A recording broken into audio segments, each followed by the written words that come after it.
नमस्कार साथियों, जय हिंद जय भारत। स्वागत है सभी का ऑल एग्जाम प्लेस में। मैं हूं रोहित किरा। दोस्तों, फॉरेस्ट्री एमसीक्यू का सेकंड लेक्चर है जहां पर हम टॉप 10 एमसीक्यू देखेंगे जो कि आपकी फॉरेस्ट मेंस एग्जाम के लिए काफी इंपॉर्टेंट होने वाले हैं। तो वीडियो को आखिरी तक देखिएगा क्योंकि काफी इंपॉर्टेंट होने वाला है। साथ में इस वीडियो को शेयर जरूर कीजिएगा। इसके साथ साथ दोस्तों, अगर आप ऑल एग्जाम प्लेस में नए हैं तो आप ऐप भी डाउनलोड कर सकते हैं, साथ में चैनल को भी सब्सक्राइब जरूर कर लीजिएगा। इसके साथ साथ आपको ऐप में इस क्लास की फ्री पीडीएफ मिल जाएगी, प्रीवियस पेपर मिल जाएंगे, एग्जाम सिलेबस, जॉब नोटिफिकेशन, सब कुछ आपको ऐप में मिल जाएगा। साथ में फॉरेस्ट मेंस का, एमपीपीएससी प्री का और बाकी कोर्सेज भी चल रहे हैं, वो भी आप ज्वाइन कर सकते हैं। इसके अलावा कोई डाउट लगे तो आप मुझे सोशल मीडिया पे या व्हाट्सएप पे भी पूछ सकते हैं, इस नंबर पे मैसेज करके। चलिए, इसके साथ साथ फॉरेस्ट मेंस का एक बढ़िया बैच है। पहले 100 स्टूडेंट्स को यहां पर जबरदस्त ऑफ भी है। जी हाँ, 4,999 में ही आपको फॉरेस्ट मेंस का कंप्लीट बैच मिल जाएगा जो कि 2 ईयर वैलिडिटी के साथ में रहने वाला है। बिल्कुल पर्सनल गाइडेंस भी आपको यहां पर मिलने वाला है और आप ज्वाइन करना चाहें तो जल्दी ज्वाइन कर लीजिएगा क्योंकि 100 स्टूडेंट्स के लिए 4,999, फिर आपकी फीस हो जाएगी 5,999। चलिए, तो आज का पहला क्वेश्चन है आपके स्क्रीन पे जो कि काफी एग्जाम्स में पूछा गया है कि Indian institute of natural resin and gum जो है वो कहां पर है। जी हाँ, Indian institute of natural resin and gums ये कहां पर है? गुवाहाटी में, रांची में, भुवनेश्वर में या जबलपुर में। तो ये मत कीजिएगा कि एमपी का एग्जाम दे रहे हैं तो जबलपुर पे टेक कर दिया, बिल्कुल नहीं। जी हाँ, इसका सही आंसर है वो है रांची। रांची मतलब झारखंड। जी हाँ, झारखंड में है, रांची में है आपका ये इंस्टीट्यूट। इसके बारे में थोड़ा सा मैं फैक्ट बता देता हूं। जैसे मैं बात करता हूं Indian institute of natural resin and gum की, है ना, इसे इंडियन लैक रिसर्च इंस्टीट्यूट ने क्या किया था? स्टैब्लिश किया था, है ना। और बेसिकली और स्टैब्लिश कब किया गया था? ये स्टैब्लिश किया गया था 20 सितंबर 1924 को, 20 सितंबर 1924 को। और लोकेशन याद रखिएगा, नमकुम करके जगह है रांची में, है ना, वहां पर है बेसिकली ये। और अभी ऑफिस इंचार्ज इसके डॉक्टर के शर्मा यहाँ पर देखने को मिले हैं। ठीक है, चलिए, इसके अलावा और भी इसमें फैक्ट्स है जो कि आप पढ़ना चाहें तो पढ़ सकते हैं, और भी डिटेल है, लेकिन उतना आपको डिटेल में वैसे पूछेगा तो नहीं। जो मेन था इंस्टीट्यूट कहाँ पे है वो यहाँ पर आपको पूछा जा सकता है। चलिए, नेक्स्ट है the tree which is called naked lady of forest. जी हाँ, नेक्ड लेडी ऑफ फॉरेस्ट के नाम से जानी जाती है। नग्न महिला, अगर हिंदी में ट्रांसलेशन करें तो थोड़ा सा यहाँ पे वैसा होगा, लेकिन नेक्ड लेडी ऑफ फॉरेस्ट ये पेड़ आप देखेंगे, है ना, ये नेक्ड लेडी ऑफ फॉरेस्ट की तरह जाना जाता है। ये आपको दिख रहा होगा। और उसका नाम क्या है आपको बताना है। पहला ऑप्शन है लेक्सटोर्मिया माइक्रोकापा, फिर है एनोजिसिस लेटोफोलिया, या टर्मिनालिया अर्जुन, या टेक्टोना ग्रेडिस। तो इसका आंसर रट के रखिएगा, क्वेश्चन काफी बार पूछा गया है। वो है आपका माइक्रोकार्पा। जी हाँ, अगर इसके बारे में बात करें तो लैग्रेस्टोनिया माइक्रोकार्पा जो है एक फ्लेवर है जो कि एंडेमिक है बेसिकली, है ना। इसके अलावा ये पाया कहां जाता है? तो वेस्टर्न घाट वाला जो पार्ट है हमारा, है ना, वेस्टर्न घाट वाला जो पार्ट है वहां पर पाया जाता है। अगर मैं बात करूं ये, तो ये जो वेस्टर्न घाट वाला पार्ट है यहां पर ये वाला आपको पाया जाता है। इसकी ऊंचाई की बात करें तो 25 मीटर तक ऊंचा होता है। इसे न्यूड लेडी ऑफ फॉरेस्ट कहा जाता है, या फिर it is soft and smooth bark and resembling to thigh of woman. तो इसकी जो क्या कहते हैं, इसकी जो शाखाएं होती हैं एक महिला की जांग की तरह होती हैं, तो इसलिए इसे थाई ऑफ वुमन के नाम से भी जाना जाता है ना। Naked nude lady of forest भी कहते हैं या नेक्ड लेडी ऑफ फॉरेस्ट भी कहते हैं। तो उसको भी ध्यान रखिएगा। नाम क्या? माइक्रोकार्पा। कौन सा? Lagerstroemia microcarpa. ठीक है, चलिए, नेक्स्ट क्वेश्चन है the institute of forest genetics. जी हाँ, फॉरेस्ट जेनेटिक्स और प्री ब्रीडिंग का जो इंस्टीट्यूट है ये कहां पर है? वन अनुवांशिकी और वृक्ष प्रजनन संस्थान कहां पर है? बेंगलोर, कोयम्बटूर, जबलपुर या झांसी। फिर यहाँ पे जबलपुर है, तो याद रखिएगा एमपी का एग्जाम है तो एमपी आंसर नहीं होगा, है ना। इसका सही आंसर है कोयम्बटूर। जी हाँ, कोयम्बटूर यानी तमिलनाडु में आपको ये इंस्टीट्यूट देखने को मिलेगा। तो याद रखिएगा 1988 में 1988 में से स्टैब्लिश किया गया है बेसिकली, और ये आपका कोयम्बटूर तमिलनाडु में है ना। और फुल फॉर्म याद रखिएगा institute of forest genetics and tree breeding. ठीक है, और ये बेसिकली आपका कोयम्बटूर तमिलनाडु में है। और ये किसके अंदर आता है? तो ये आपका Indian council of forest research and education में यानी ICFR में आता है, जो कि ministry of environment and forest climate change है गवर्नमेंट ऑफ इंडिया का। चलिए नेक्स्ट क्वेश्चन पे चलता हूं। अगला क्वेश्चन है जिंको बिलोबा। जी हाँ, जिंको बिलोबा जो है living fossil of the world है। क्यों? क्योंकि ये विलुप्त हो चुका है, या जीवाश्म में तब्दील हो चुका है, या सरवाइव लाखों वर्ष से पृथ्वी पर होने वाले परिवर्तन से बचा हुआ है, या जीवाश्म ईंधन के रूप में इसका इस्तेमाल किया जाता है। तो जिंको बिलोबा, इसको अलग अलग नाम से भी जानते हैं, तो याद रखिएगा ये अभी तक क्या कर चुका है, सरवाइव कर चुका है बहुत सारे पीरियड, है ना। तो इसको हम जिंकोगो बिलोबा या फिर इसको जिंकोगो या जिंको बिलोबा के नाम से भी जानते हैं, और इसे मैडन हेयर ट्री के नाम से भी जानते हैं, जो कि बेसिकली नेटिव है कहाँ का, चाइना का। तो चाइना में जनरली ये पाया जाता था, है ना। इसके अलावा अगर मैं बात करूं, it is last living species in the order ginkgoales which appear over 290 million year अगो।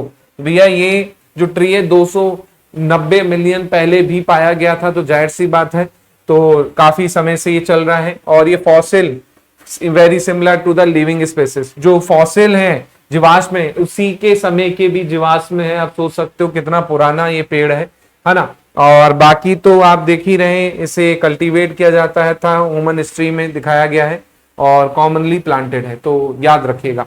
अगला क्वेश्चन है यहाँ पर, longest living tree of the world. जी हाँ, पूरे विश्व का सबसे जीवित लंबा पेड़, लंबा जीने वाला पेड़ कौन सा है, सबसे लंबे समय तक रहने वाला पेड़ कौन सा है। तो ये आपको दिख रहा है, देखिए ये पेड़ है। नाम ऑप्शन में आपके हैं टेक्टोना ग्रैंडिस, आपका प्लेटनिस ओरिएंटलिस, या सिकोइया सेपरविरस, या स्टूडोसुंगा टैक्सीफोलिया। चलिए जल्दी से बताइए क्या होगा इसका आंसर।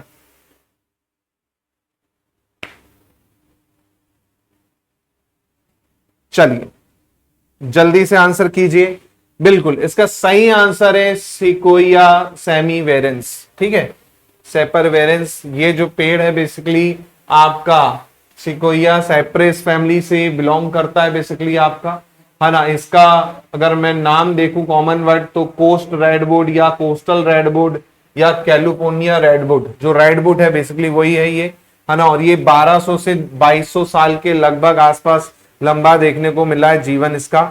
और ऊंचाई की बात करें तो 115 मीटर के आसपास ये चला जाता है, और 8.9 मीटर के आसपास का डायमीटर रहता है। और tree also among the oldest living things in the earth. तो सबसे पुराना जीने वाली चीज जो है वो अर्थ में यही वाला पेड़ है, इसको याद रखिएगा, क्वेश्चन आ सकता है। चलिए अगला क्वेश्चन है, forest cover of India as per recent static. Recent मतलब जो रिपोर्ट आएगी उसके आधार पर, जैसे अभी 2021 की रिपोर्ट आई हुई है ना। अब 2023 की जब आएगी तब आएगी, है ना। 2023 जब एंड होगा तब आएगी। फिलहाल 2021 जो है लेटेस्ट रिपोर्ट में है, उसके हिसाब से फॉरेस्ट कवर इंडिया में कितना है ये आपको बताना है। ऑप्शन में 13.7 है, 33 है, 10.5 है और 24.62 है। तो इसका सही आंसर है 24.62, जो हाल ही में लेटेस्ट है आपका। और एनवायरमेंट मिनिस्टर क्लाइमेट चेंज के श्री भूपेंद्र यादव जो हैं बेसिकली, उन्होंने बेसिकली ट्वीट किया था, आप देख सकते हैं ये, है ना। उन्होंने बकायदा रिपोर्ट ट्वीट करके बताया था कि 24.67, जी हाँ 24.62 सॉरी 24.62% जो है वो वर्तमान में फॉरेस्ट कवर है। और 17 ऐसे राज्य और यूनियन टेरिटरी भी हैं जिसमें 33% से ज्यादा फॉरेस्ट कवर भी है ना। जनरली आप देखेंगे तो नेशनल पॉलिसी के अकॉर्डिंग 33% आपका मिनिमम कवर होना चाहिए, लेकिन इंडिया का ओवरऑल अभी देखेंगे 2021 में तो 24.62% है।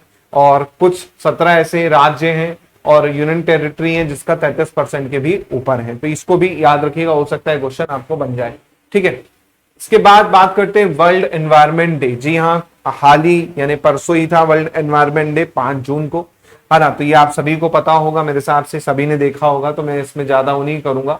5 जून को आपका वर्ल्ड एनवायरनमेंट डे मनाया जाता है, विश्व पर्यावरण दिवस मनाया जाता है।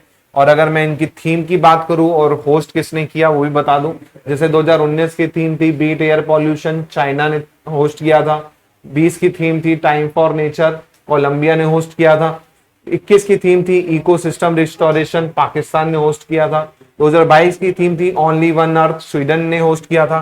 जबकि 2023 की जो थीम है वो थी सॉल्यूशन टू प्लास्टिक पॉल्यूशन। जी हाँ, सॉल्यूशन टू प्लास्टिक पॉल्यूशन, और इसे होस्ट किया था कोते दिवावर ने, है ना। कोते दिवावर जो है ये वेस्ट अफ्रीका की एक कंट्री है जिसे आयरिश कोस्ट के नाम से भी पहले जाना जाता था, तो इसको भी याद रखिएगा। हो सकता है क्वेश्चन आ जाए कि इस बार होस्ट किसने किया, है ना। तो याद रखिएगा 5 जून को मनाया जाता है, और यूएन वर्ल्ड एनवायरमेंट डे के नाम से जाना जाता है, या इसे इको डे के नाम से, एनवायरमेंट डे के नाम से, या WED के नाम से भी जानते हैं। तो इसको याद रखिएगा, और थीम जरूर याद रखिएगा, साथ में किसने होस्ट किया वो भी याद रखिएगा।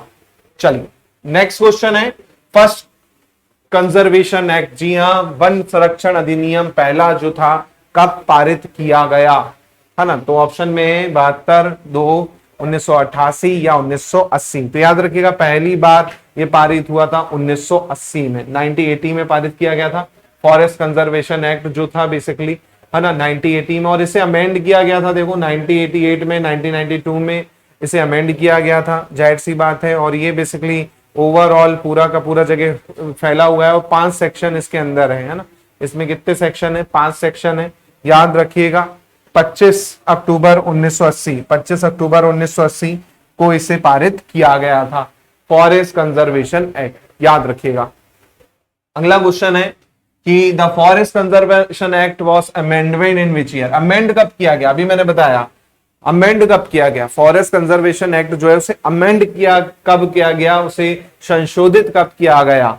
तो ऑप्शन में 82 है, 72 है, 88 और 80। 80 में तो पारित हुआ था, 82 में हुआ नहीं, 72 में हुआ नहीं, 88 में आपका क्या हुआ? अमेंड हुआ। तो याद रखिएगा 1988 में से अमेंड किया गया था, वही चीज जो मैंने आपको बताई, एक 1992 में और 1998 में इसे अमेंड किया गया था।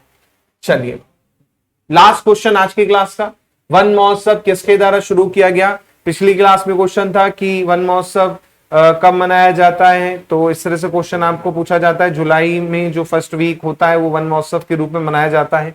किसके द्वारा शुरू किया गया था? तो फॉर्मर मिनिस्टर KM मुंशी। जी हाँ, KM मुंशी इसका क्या हो जाएगा? सही आंसर हो जाएगा। KM मुंशी द्वारा ऐसे क्या किया गया था? शुरुआत की गई थी। फोटो आप देख सकते हैं KM मुंशी की।